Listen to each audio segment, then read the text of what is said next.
Hello and welcome to today's presentation.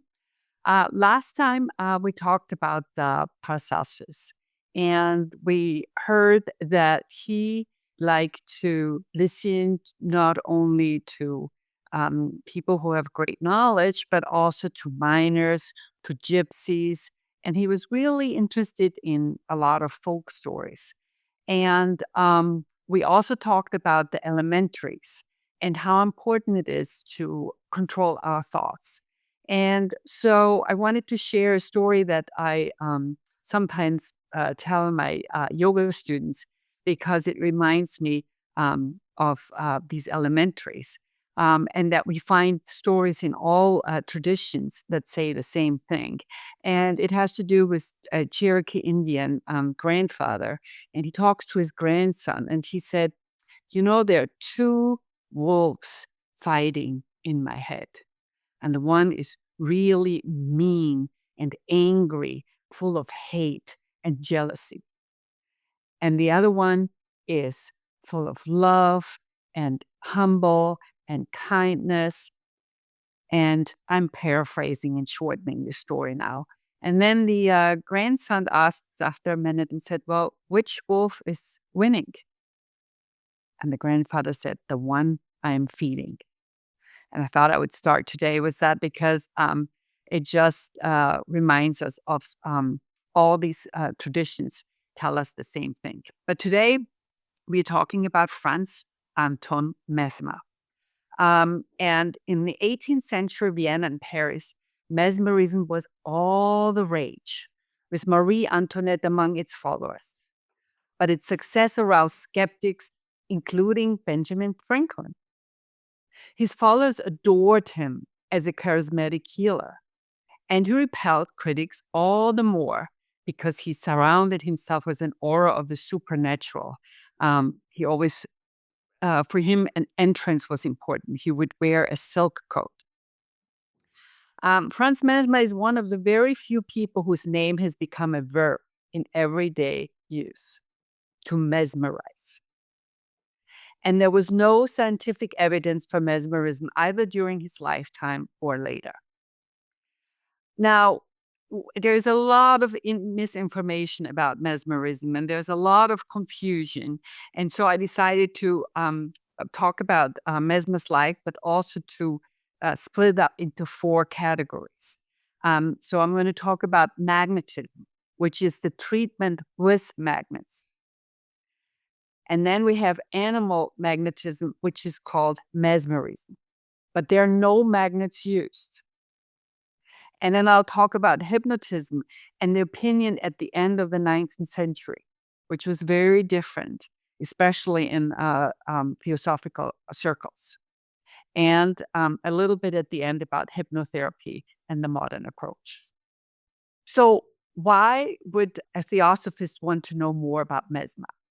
So first of all, Blavatsky was highly laudatory of his work and all those who followed in his footsteps. And his methods were interesting for all Theosophists. So mesmerism is the very key to the mystery of man's interior nature. And as we have heard in the first week with Éliphas Lévi and Paracelsus, it teaches the existence of a vital fluid within and around the human being. Now, which quality did I really like in Mesmer? I liked his love for music, but also his use of music. Now, I come from Austria, and classical music is big in Austria. Even as a young girl, I already went to the opera.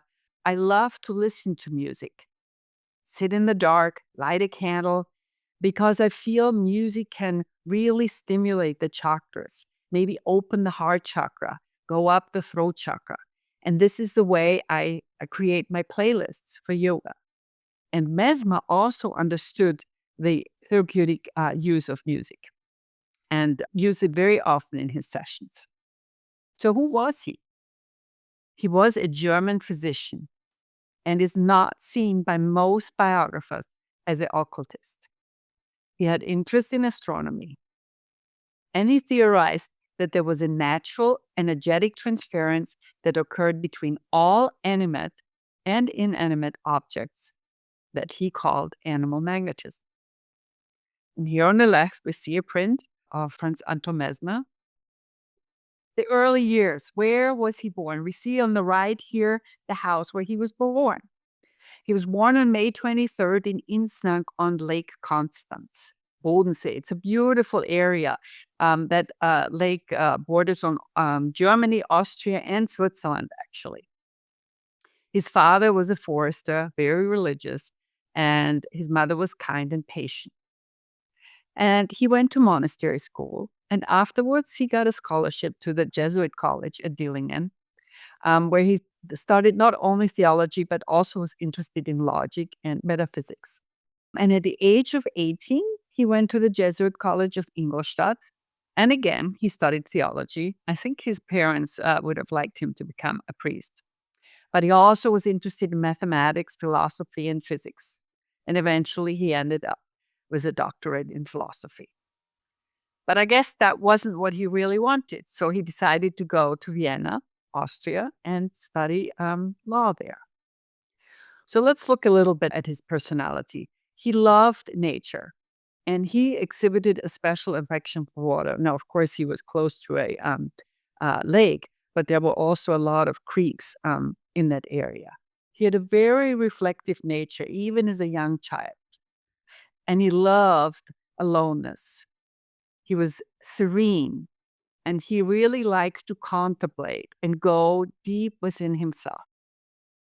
And he might have, or I mean, that's what is assumed, developed a special sense or power, even during those years when he was young. So he went to Vienna, he started studying law, and then he realized, well, that's not him either. So he decided to study medicine. And he decided to study medicine under Dr. von Swieten. He finished his degree in 1766. And here at the left, you can see the dissertation. And it was about the influence of the planets. And he must have been inspired by Paracelsus writing that. And that work actually laid the foundation for his later system of animal magnetism. He wrote in his thesis, first of all, that there is a mutual influence between the celestial bodies, the earth, and animated bodies. He wrote that the means of this influence is a fluid which is universal and so continuous that it cannot self-avoid, subtle beyond comparison, and susceptible to receive, propagate, and communicate every impression of movement. And this reciprocal action is subject to as yet unknown mechanical laws. He finished his study of medicine. He was around 32 years old. And then he met Maria Anna von Posch. She was a wealthy widow. She was 10 years older than him. She had a son, and he started courting her. And in 1768, they decided to get married. And here on the left, you can see Schloss Rothmühle. You can see that she was very wealthy. They moved into this mansion, and she introduced him to the high society of Vienna. And according to one source I read, this was also a center of Rosicrucian activities. Now, you can only see on this picture the front, but I have read description that there were beautiful gardens. It was like a mini Versailles. And there was a very nice period starting for him from 1768 till 1774. As I had mentioned, he loved music, and he knew Joseph Haydn and Gluck and Wolfgang Amadeus Mozart. And they came to the house, and there were concerts there at the mansion.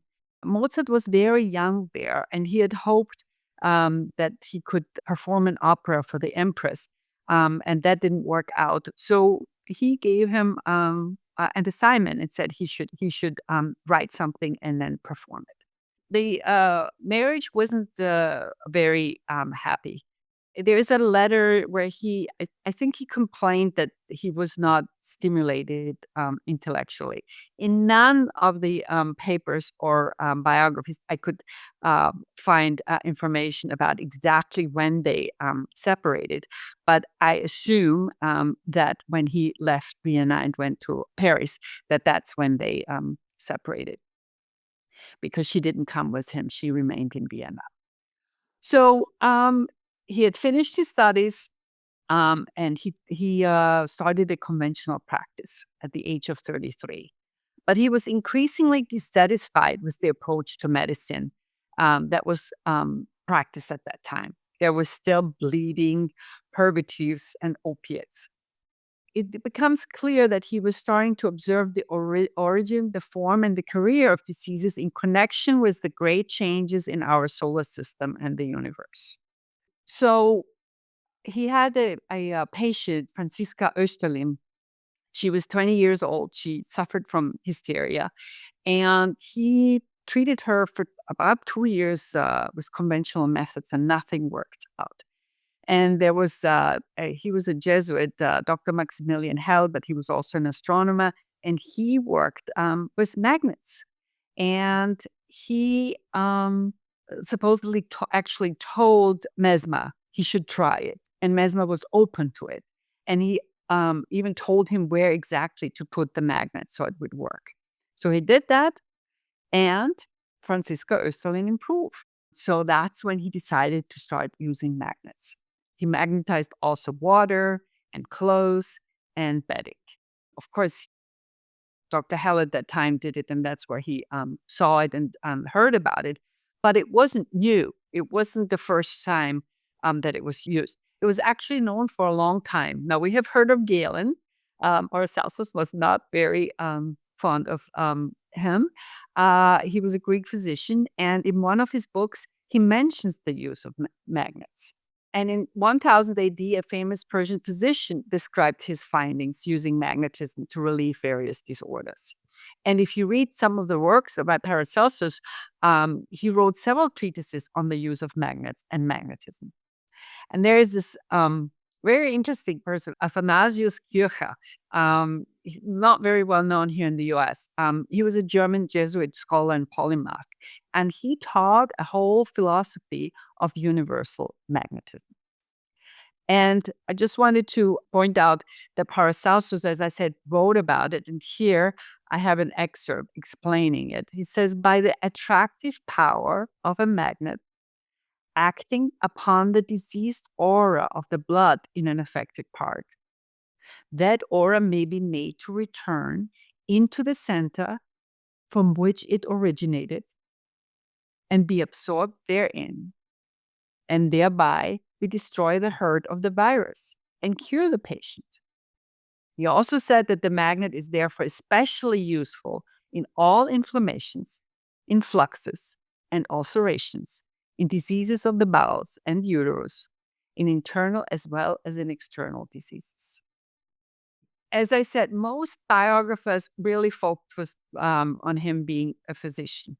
But if you read articles and writings by Theosophists, not only HPB, then you find out more about his occult standing. First of all, he was a Mason, but he also, according to HPB, was an initiated member of two powerful occult fraternities. First of all, the Fratres Lucis, and the second one, the Brotherhood of Luxor. And HPB was also a member of this brotherhood. This is like an Egyptian branch of the Brotherhood of Luxor in Baluchistan. And they selected Mesmer to act as their 18th century pioneer. So according to a lot of occult writings, at the end of the century, very often there's a pioneer that comes to show us the future.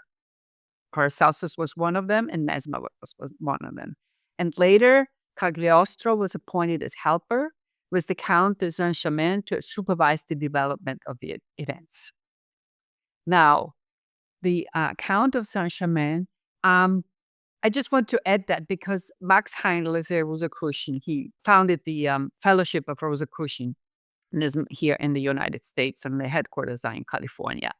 And he wrote the Rosicrucian Cosmoconception. And I read in there that he said that this Count of Saint-Germain is actually a reincarnation of Christian Rosenkreuz, who was the founder of that movement. Anyhow, may as it be, he one day supposedly knocked on the door and he assisted Mesmer in developing the theory of mesmerism. And from that day on, his methods changed because there was a direct vital transmission, which he called animal magnetism, right? So he didn't work with magnets anymore, according to occultists, because of the teaching of Count of Saint-Germain, because he was chosen. When you read biographies who focus on him being a physician, they just say he changed his methods, but they don't explain why. So he was very successful. People heard about him. People came to him. He treated the rich who paid. He also treated the poor. And then in 1775, he decided to share his discovery of animal magnetism with physicians and scientific academies. Well, that did not go over well. Sounds a lot like Paracelsus, right? And he was actually denounced publicly. And then there was a scandal. It had to do with Maria Theresia von Paradis. She was an Austrian pianist, and she suffered from a psychosomatic blindness. She saw until she was about 3 years old, and then she woke up, and there might have been some nerves damaged. But she played the piano beautifully. But her parents decided to go and ask Mesmer if he might be able to help. And he said yes. But he said she was about 17 years old. She was a teenager. But he said she should stay with him.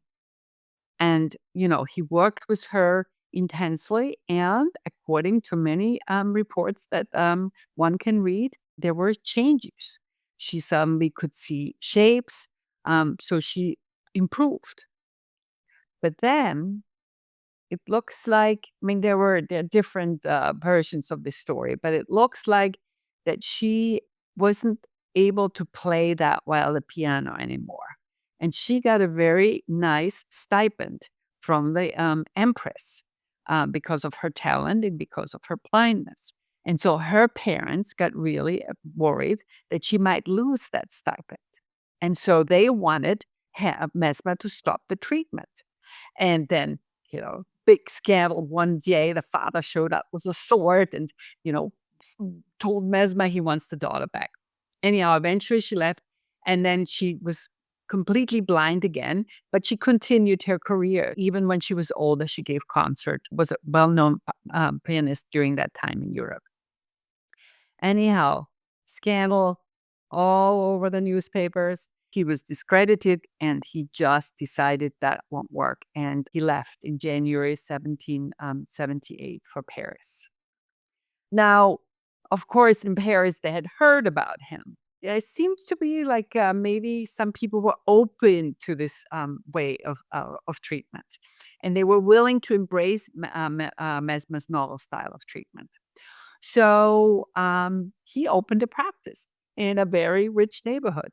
And he had pretty soon 20 patients a day. A lot of them were wealthy women. Again, he had students who wanted to learn from it. He had followers. He had a lot of patients who came. And so he decided to write down, he was encouraged by a colleague to write down the history of the discovery of animal magnetism. And in this, there were included 27 propositions. But of course, as always, there was jealousy, there was criticism. It didn't go over well with other physicians. And for a time, he left to go to Spa in Belgium. But his fans, his followers, went there and talked to him. They said they would collect money, which they did, so that he could open up free clinics, because he had trained quite a few people about these methods. And so eventually they pushed him and convinced him to return to Paris. By the time it was 1780 or 81, he had 100 patients a day, and that in groups. And that, of course, increased the antagonism of the medical profession. So let's look first at the 27 propositions. I just picked the ones that I thought were the most important ones. We have heard, number one, this responsive influence exists between the heavenly bodies, the earth, and animated bodies, which he already addressed in his thesis, medical thesis.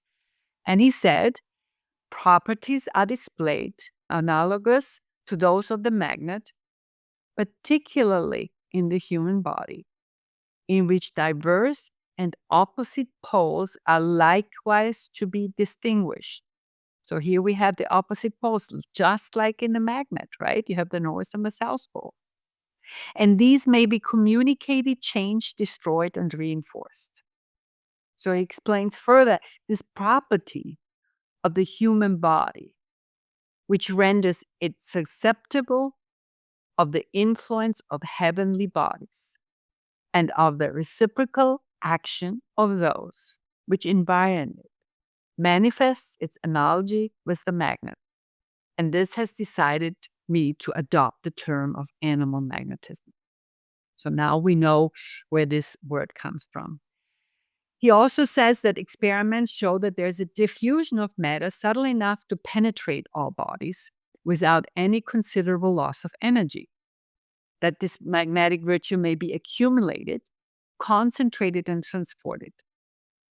But he points out that not all animated bodies are equally susceptible. And there are, in a few instances, even opposite property, that their presence is enough to destroy all the effects of magnetism upon other bodies.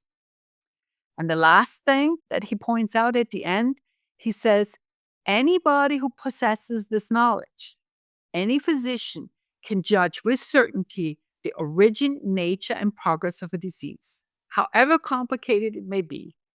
And he can stop that disease. And it doesn't matter the temperament of the person or how old the person is or which sex the person is. Even pregnant women can be treated because there's no danger whatsoever to this treatment. But how did he do it? How could he possibly treat 200 people a day? Well, he came up with the baquet, also called the Mesmer's tub. And here on the left, we can see a picture that gives us a good idea of what he did. So here's the tub. And then you can see here on my mouse, you see that there are holes pierced through that tub corresponding to the number of persons who are to surround it. And then you can see here, into these holes, he puts these iron rods. They are bent at right angles outwards and of different heights depending on what part of the body has to be treated.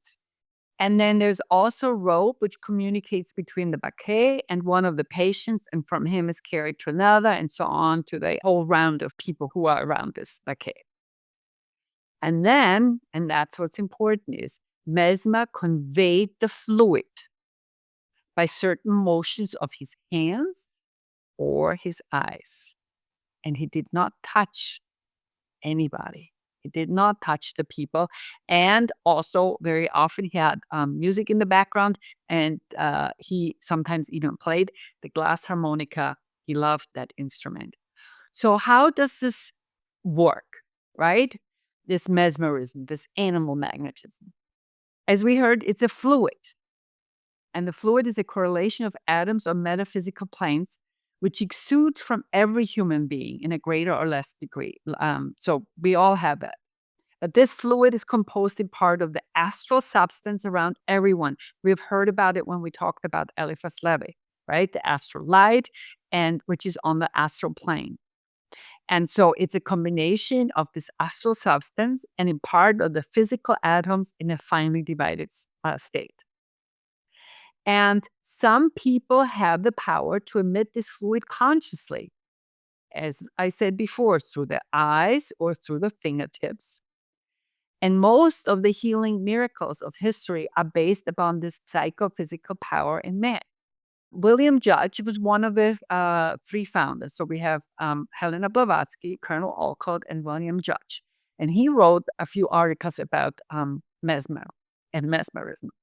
And he said that some call this fluid composed in part of the astral substance and in part of the physical atoms aura.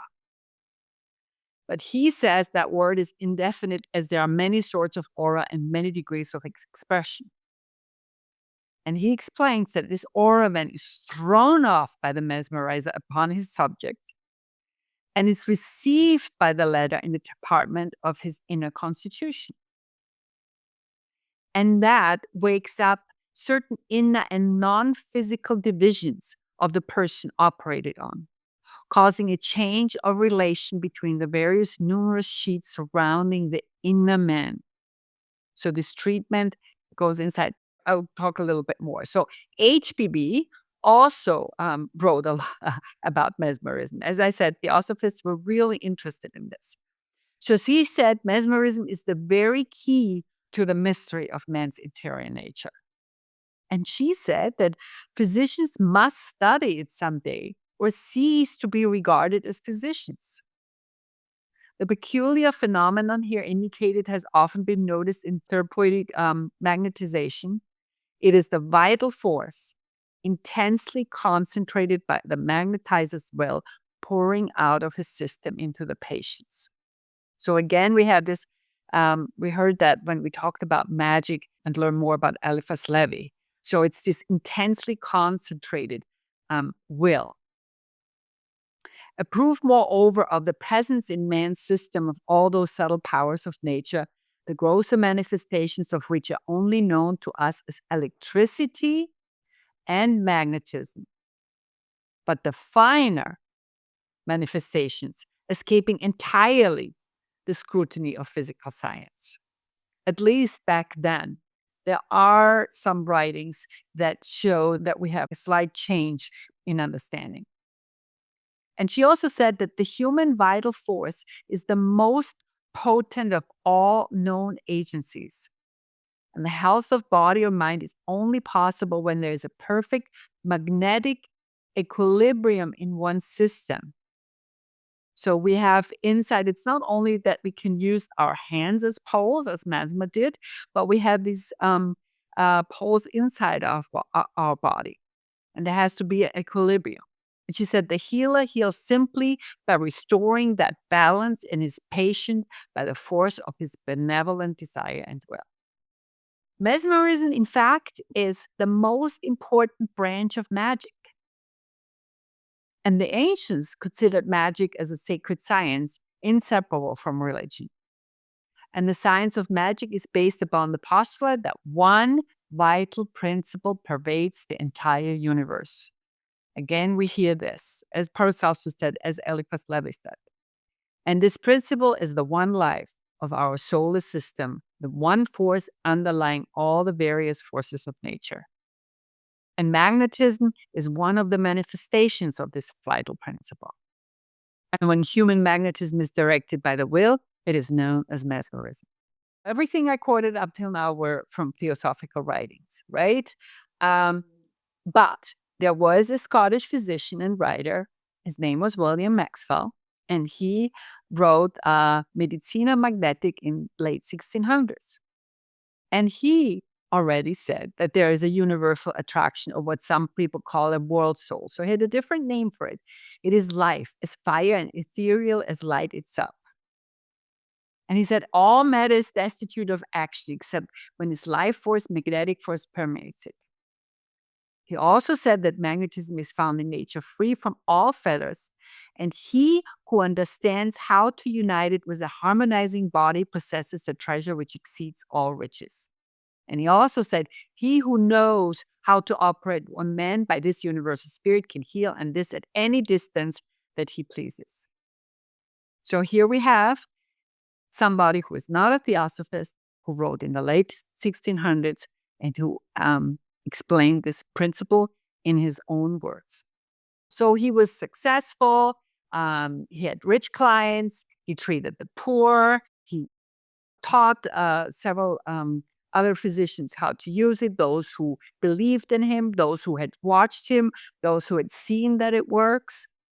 But all these people who were against him in the end, pushed King Louis XVI to create a commission and to make a judgment. And these were scientists and physicians. Among them was Benjamin Franklin. And the other name that most of us know is Guillotine. He was also one of them. Now, if you read how they did it, it would not be a valid investigation today. Because, first of all, they didn't even watch him. They observed some of his students. And anyhow, it was not done very properly. And the report said that he was unable to support his scientific claims. And from then on, the Mesmerist movement declined. There was also political upheavals during that time. So anyhow, he left and he retired to Frauenfeld and later to Constance. And in 1814, he moved into a farmhouse in the village of Reidetswiller, which isn't too far away from Meersburg. And he moved to Meersburg, where he resided until his death. And his last years were happy and peaceful. And as always, he loved his music, enjoyed listening, enjoyed playing, enjoyed concerts. And when he felt that he was about to die, he called a seminary so he would come and play for him the glass harmonica, not for the last rites. Anyhow, he died on March 8th, 1815. Now, another name that is very often connected with Mesmer is Marquis de Puységur. So it was purely accidental that this happened, and this all happened while Franz Anton Mesmer was still alive. He was first to obtain the sleeping trance identified with the hypnosis of today. He called it actually artificial somnambulism because it's a very, very deep state of sleep. And because of that, all his activities, he's remembered as one of the pre-scientific founders of hypnotism, even though he always said it was mesmerism. And mesmerism was not accepted by the medical establishment, right? But then hypnotism was. But Mesmer actually disapproved of his methods.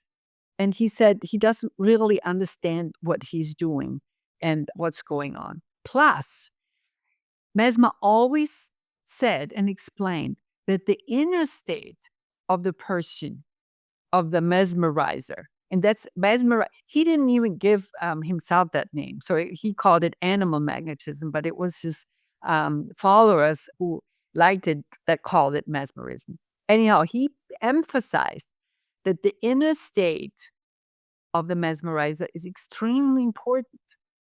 And he advised, exactly like Paracelsus, he didn't emphasize religion as much as, Paracelsus was deeply religious. In all his writings, he always emphasized this importance of the divine. But he advised a lifestyle which is conducive to healing. He said one should not eat too much, one should not drink too much, one should find time for contemplation, and one should project and inspire confidence and calmness in the midst of others' anxiety. And he felt that the concentrated presence and the attention of the healer is necessary for a therapeutic effect on the patient. It's so interesting because Paracelsus said that too, and today we don't really emphasize this at all when somebody teaches medicine. So let's look. So the first part, he treated patients with magnets. Then he treated patients, and this is called mesmerism. Mesmerism wasn't accepted, but hypnotism became big then, especially around the time when the Theosophical Society was founded. So hypnotism is on the physical plane, whereas mesmerism is on the metaphysical plane and has to do with the will of the mesmerizer. When you are hypnotized, that was especially the case back then, the loss of consciousness. And people who came out of hypnotic state didn't even remember what had happened or what was suggested to them. People who were mesmerized, they remained conscious. And hypnotism is produced by mechanical means, but mesmerism is instructed by intuition. And in hypnotism, there's this sympathetic correspondence between rates of vibration. And in mesmerism, there is a transfer of vital energy. I just want to add something. I thought this was the best place because that was written about a lot. So these vibrations sometimes were leading to strange sensation, even vocal convulsions. And so people who observed what Mesmer was doing saw these patients and the way they reacted. There was in one of the books that was really interesting. When he was still in Vienna, he once went to Hungary. A nobleman wanted him to come and treat him. And this person was wrote about it. He was alive and was there in Hungary. And it's very interesting that he said, even like when there was a concert and he would touch the instrument that somebody was playing, that this even had an effect. So whatever he did, he must have had a powerful effect on the people he wanted to treat. So HBB was really concerned about this because she understood what mesmerism was, and she explained in more detail the difference between hypnotism and mesmerism. Because she said in hypnotism, the nerve ends of the sense organs are first fatigued, and then by continuance of the fatigue are temporarily paralyzed. So basically, it ends in a trance, and the fatigue is brought on by the use of some mechanical means like a revolving mirror or a disc or an electric light, or some use the pendulum. But she also warned, and she said the frequent repetition of this fatigue predisposes the patient to fall readily into a state of trance and permanently weakens the sense organs and the brain. She explained further that the brain is passive. And so this is what the problem was. She said, and then it's easy for another person to impress ideas of action upon it. And the ideas will then be carried out by the patient after coming out of trance, as though they were his own. And in all such cases, he's the mere passive agent of the hypnotizer. And there must have been a lot of misuse back then with this kind of treatment. I think there were charlatans and they impressed ideas or actions on people who were easily hypnotized. And she said the method of true mesmerism is entirely different. And here he explains again. So she said the mesmerizer throws out his auric fluid through the etheric double on his patient, and in case of sickness, can regularize the irregular vibrations. But she also said that the mesmerizer shares his own life force and thus increases the vitality of his patient. And she said that the pranic current flows most readily from the tips of the fingers and through the eyes. And passes should be made along the nerves from the center to circumference. She said it was a sharp shake of the fingers away from the patient and the operator at the end of the pass. And she gives more instructions like you have to be, have clean hands. Your mind has to be quiet, and that the mesmerizer might lose vitality, pranic life force, and that he could revitalize himself, for example, by standing in the sun only for a few minutes, and that would work. So William Judge, I have mentioned him before, one of the co-founders who also wrote about mesmerism, talked about it because he said, once the commission decided, there was not much talked about mesmerism back then. And then it became more hypnotism, not understanding that there's this difference between hypnotism and mesmerism. And he said it was revived in America. One of the name was Dodds. He called his system psychology when in fact it was mesmerism. He also said that there were, these charlatans people didn't very very reputable who did things in England, and because of spiritualism, because of the interesting clairvoyance, before clairaudience, trance apparitions, and the like, there was this interest in hypnotism, and the physicians became even interested. And I recently listened to a recording by a hypnotherapist who was one of the few who did mention that there's a difference between hypnotherapy and mesmerism, and who said that he had read some of these medical papers from back then, and it was amazing how it was used. He even said that it was used for anesthesia, so with surgeries. So lots of experiments back then. So in the Mahatma letters, Master KH also gives a warning. It was just that time where so much was going on. And he explains it this way. He said, conscience may perchance tell us what we must not do, yet it never guides us as to what we ought to perform, nor gives any definite object to our activity. Nothing can be more easily lulled to sleep and even completely paralyzed as the same conscience by trained will stronger than that of its possessor. So basically, if you fall into the wrong hands, you might become a puppet. Somebody can hypnotize you and tell you what you should do. And your conscience will never show you whether the mesmerizer is a true adept or a very clever juggler, if he once has passed your threshold and got control of the aura surrounding your person. So he even warned of mesmerism, because he said, you really need to know who is doing it and what kind of person can do it. Because everybody can exert a negative influence on you. And this is the reason why Theosophists called this black magic, right? Because the person who is hypnotized doesn't have any control and doesn't really know if the hypnotizer has good intentions or not. So what's his legacy? Well, his aim was to demonstrate the natural force he had discovered and to use it for the benefit of humanity. That's what he wanted. And he always treated poor people too.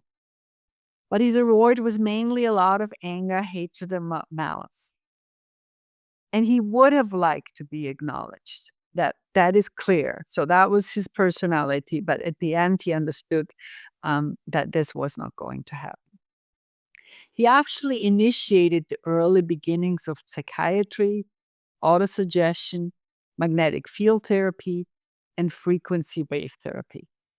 So if you start reading about magnetism and about these medical areas, you can find his name. It's just I realized that when you read about it, that very often it's not understood. But there are some, I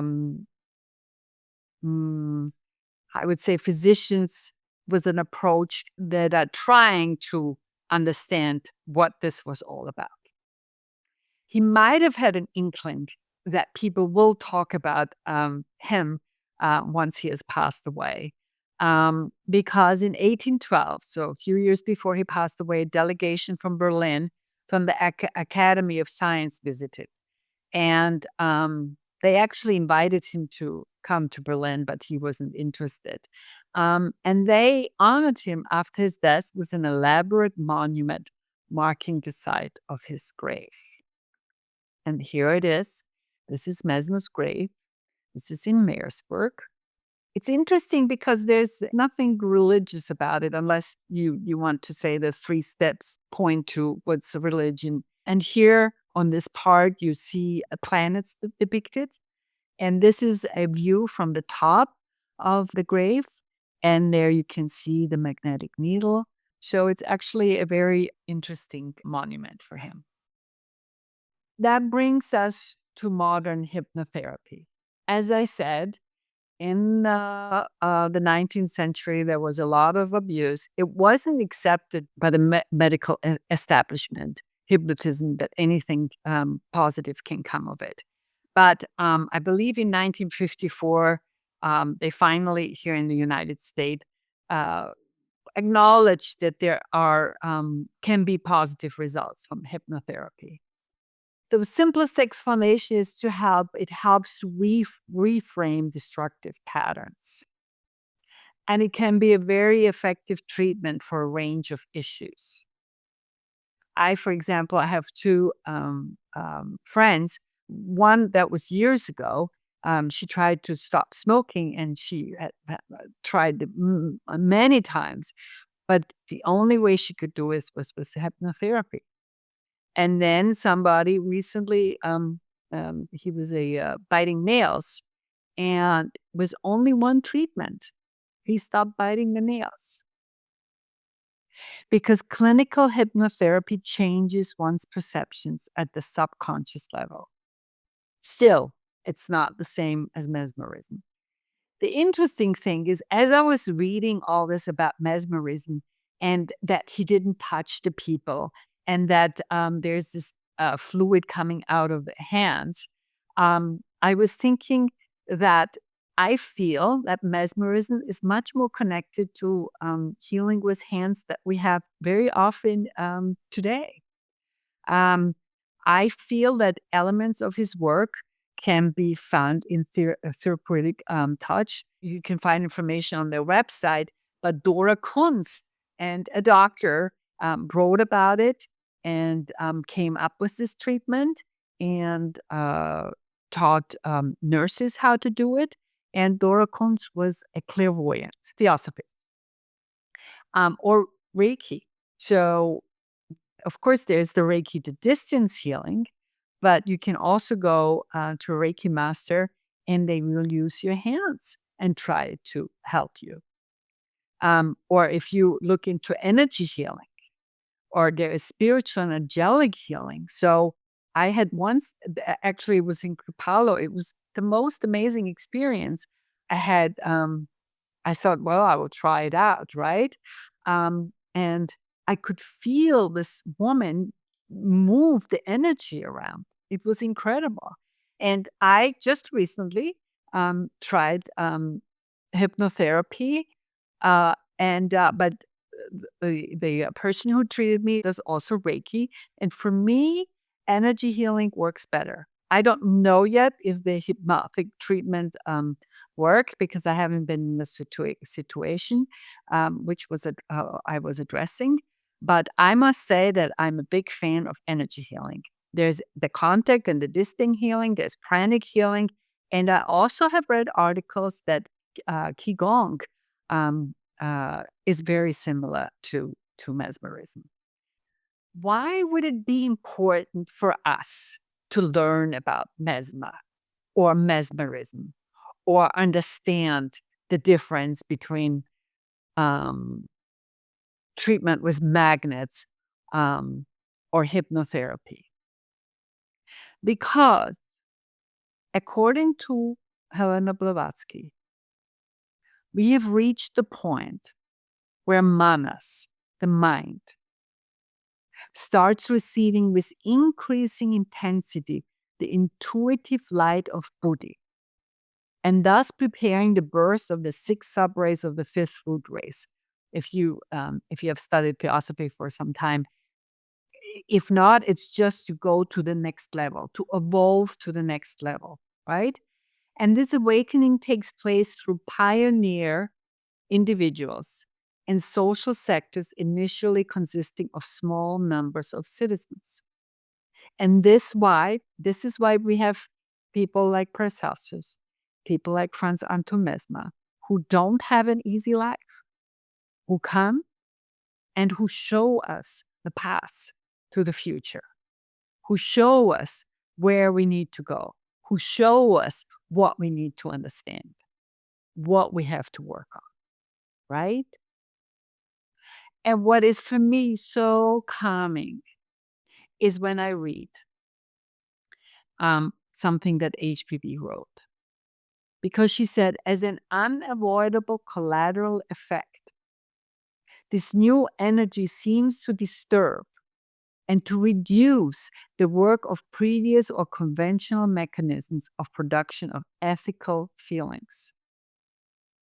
While small pioneering sectors awaken, other social sectors, initially the vast majority, apparently lose all sense of ethics and any inspiration coming from the higher planes of consciousness.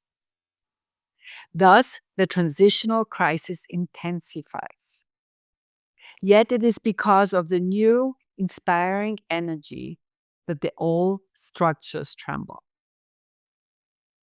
Maybe these lines don't have the same effect on you as they have on me, but we all live in a time where it's sometimes hard to read the news. But when I study Theosophy and I read these texts, I have this deep trust, despite of all the problems that are occurring around me, that this is necessary. This is necessary for humanity to evolve. And that we have to just trust that this is the right way and that in the end, those problems will be overcome.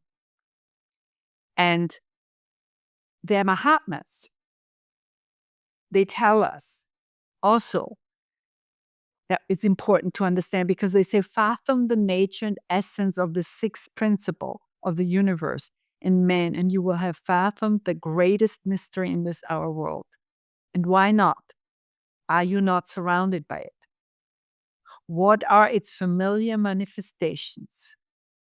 Mesmerism, odd force, astral light, etc. They're all different aspects of one force capable of good and evil applications. And they tell us it's everywhere and we have to understand it. So we have talked, just in case these principles are newer to you, what he's talking about, what this was K.H.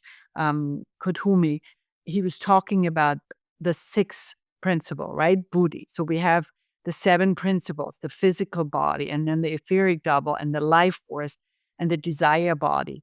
And then the fifth principle is the mind, right? And the spiritual and the Atma. So the way I understand it is what HPB and the masters are telling us, that we have to strengthen the Antakarana, right? There will always be these evolved souls who come and show us the path.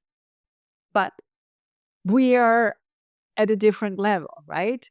So what can we do as human beings? We have to work on ourselves. And in order to contribute to this work, we have to strengthen Antakarana. That means the lower mind is more directed towards the desire body, whereas we want to get the mind to get closer to the sixth principle, to Buddhi, and which is the higher mind, the Buddhimanas. And the way you can strengthen the Antakarana is meditation and service to humanity. And the third is by reading scriptures, attending lectures that open our mind. Now, we cannot understand everything. I mean, I'm reading sometimes texts, especially in Secret Doctrine, that's way over my head. But still, it just activates some cells in our brain, right? And that's what it is. We have to prepare our brains to go into a new direction. I thought I would share this. Master Kuthumi wrote this in a letter to Synod. And I thought that was so fascinating because he said, the methods used for developing lucidity in our chelas, so chelas are disciples that are guided by a guru, and then they are supposed to get initiated, and they might make it and they might not make it. But anyhow, so the methods used for developing lucidity in our chelas may be easily used by you. Every temple has a dark room, the north wall of which is entirely covered with a sheet of mixed metal, chiefly copper. very highly polished, with a surface capable of reflecting in it things, as well as a mirror. The cellist sits on an insulated stool, a three-legged bench placed in a flat-bottomed vessel of thick glass. The lama operator likewise, the two forming with the mirror wall a triangle. A magnet with the north pole up is suspended over the crown of the cellist's head, but without touching it.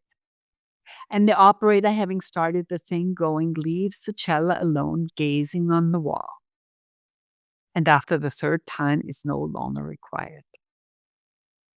So that's teaches us again the importance of magnets. Mesmer said, it remains for posterity to measure and adorn the pathway which I have thrown open. Next week is the last talk, and we're going to talk about Jakob Böhme. And you'll see there are 3 different writings actually about him. And he understood that every piece of created matter contains within a vital life principle that reveals its subtle occult virtues or qualitative properties when properly deciphered. And he assimilated this into his septenary theosophical system because they complemented and esoterically validated his own beliefs about a patterned creation from a single divine source. And we'll find out more about him and this septenary theosophical system.